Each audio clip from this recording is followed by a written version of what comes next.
Hello guys, welcome to my channel Biology in Shorts. Today we are going to start with new topic of life processes in living organism part 2, that is aerobic respiration. But before starting the video, let's see the introduction.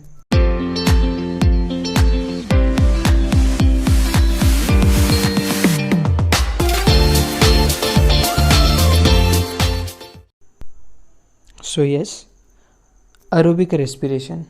Aerobic respiration, it is a type of respiration or a process in which oxygen is involved. In this process, glucose is oxidized in majorly 3 steps. These steps are: first is glycolysis, second is tricarboxylic acid cycle, and third is electron transport chain. Those 3 steps are very important. बहुत important topic है ये. So see this carefully. First one is glycolysis. Glycolysis process takes place in the cytoplasm of the cell. ये जो process है glycolysis की, ये cytoplasm में होता है cell के. In this process, a single molecule of glucose is oxidized step by step in this process, and 2 molecules each of pyruvic acid, ATP and NADH2 and water is formed. ये जो glycolysis की process है, इसमें हम जो starting material लेते हैं वो रहते हैं ग्लूकोज. अब ये जो ग्लूकोज है ये बहुत सारे स्टेप से ऑक्सीडाइज होता है और आखिरी में जो प्रोड्यूस होता है वो है 2 मॉलिक्यूल्स ऑफ पायरुविक एसिड. इस पूरे प्रोसेस में ATP, NADH2 और वाटर मॉलिक्यूल भी फॉर्म होते हैं. 1 glucose molecule is converted into 2 pyruvic acid, 2 molecules of pyruvic acid. So, मतलब कैसा है, ग्लूकोज जो है वो 6 कार्बन कंपाउंड है. ओके, अब वो कन्वर्ट होता है 2 मॉलिक्यूल ऑफ पायरुविक एसिड, तो number of carbon should be same. So 2 molecule of pyruvic acid is 3 carbon atom. Simply glucose जो है वो 6 कार्बन कंपाउंड है और एक पायरुविक एसिड का जो मॉलिक्यूल है वो 3 कार्बन कंपाउंड है. Then the molecules of pyruvic acid formed in the process are converted into acetyl-CoA molecule. जो पायरुविक एसिड फॉर्म होते हैं ग्लाइकोलिसिस से, मीन्स जो पायरुविक एसिड जो एंड प्रोडक्ट फॉर्म होते हैं वो एसिटाइल-CoA में कन्वर्ट होते हैं. In the overall process of glycolysis 2 molecules of NADH2, 2 molecules of CO2 are released during this process. इस पूरे प्रोसेस में 2 मॉलिक्यूल NADH2 के और 2 मॉलिक्यूल CO2 के प्रोड्यूस होते हैं. Then second topic very important, that is tricarboxylic acid cycle, और we also call it as Krebs cycle. The tricarboxylic acid cycle, that is also called as Krebs cycle और TCA cycle, was given by Sir Hans Krebs. This was a scientist. He was a scientist who developed or who discovered this cycle and termed it as TCA cycle or Krebs cycle. For this discovery, he was awarded the Nobel Prize in year 1953. The 2 molecules of the acetyl-CoA entered the mitochondria. Means जो 2 molecule acetyl-CoA की glycolysis के process में form हुई थी, वही acetyl-CoA mitochondria, that is a cell organelle, उसमें enter होती. और जो क्रेब्स साइकिल है वो माइटोकॉन्ड्रिया के अंदर होती है. The cyclic chain of reactions are performed on it in the mitochondria, that is a cell organelle. Mitochondria एक ऐसा सेल ऑर्गेनिल है जिसमें क्रेब्स साइकिल परफॉर्म होती है.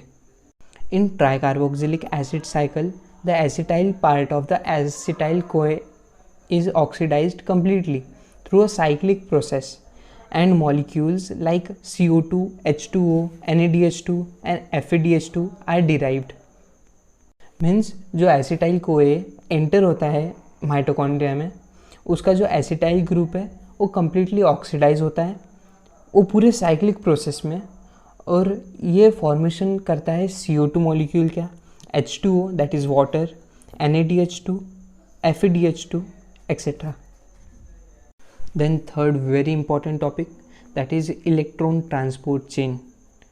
The molecule of NADH2 and FADH2 formed in the TCA cycle participate in the electron transport means जो NADH2 और FADH2 के जो मॉलिक्यूल्स क्रेब्स साइकिल में या फिर ट्राई कार्बोक्सिलिक एसिड साइकिल में फॉर्म होते हैं वो इलेक्ट्रॉन ट्रांसपोर्ट में हेल्प करते हैं। Each molecule of NADH2 gives rise to 3 molecule of ATP and each molecule of FADH2 gives rise to 2 molecule of ATP.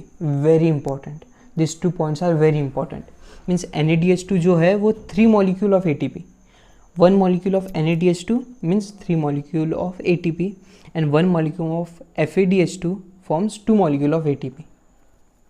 And along with ATP formation, water formation also takes place in this overall reaction. Now the electron transport chain is also performed in the mitochondria only.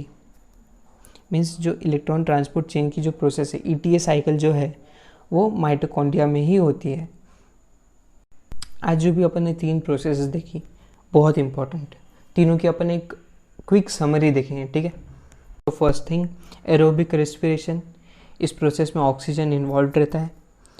In aerobic respiration glucose जो है वो energy source है। अब वो energy source 3 steps में oxidise होगा। First is through glycolysis, second tricarboxylic acid cycle and third is electron transport chain. अब बहुत इंपॉर्टेंट बात, ग्लाइकोलिसिस, TCA साइकिल और Krebs cycle and ETC that is electron transport chain, this all 3 chains are interconnected. Means समझो glycolysis में जो glucose का molecule pyruvic acid बनता है वही पायरुविक एसिड एसिटाइल कोएन में कन्वर्ट होता है, ठीक है। अब वही एसिटाइल कोए किस में, क्रेब्स साइकिल में that is TCA tricarboxylic acid cycle में एंटर होता है।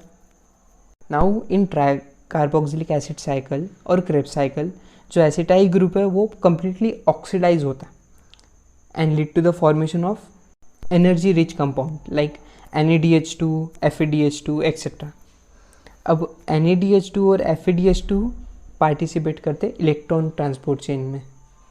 Then one molecule of NADH2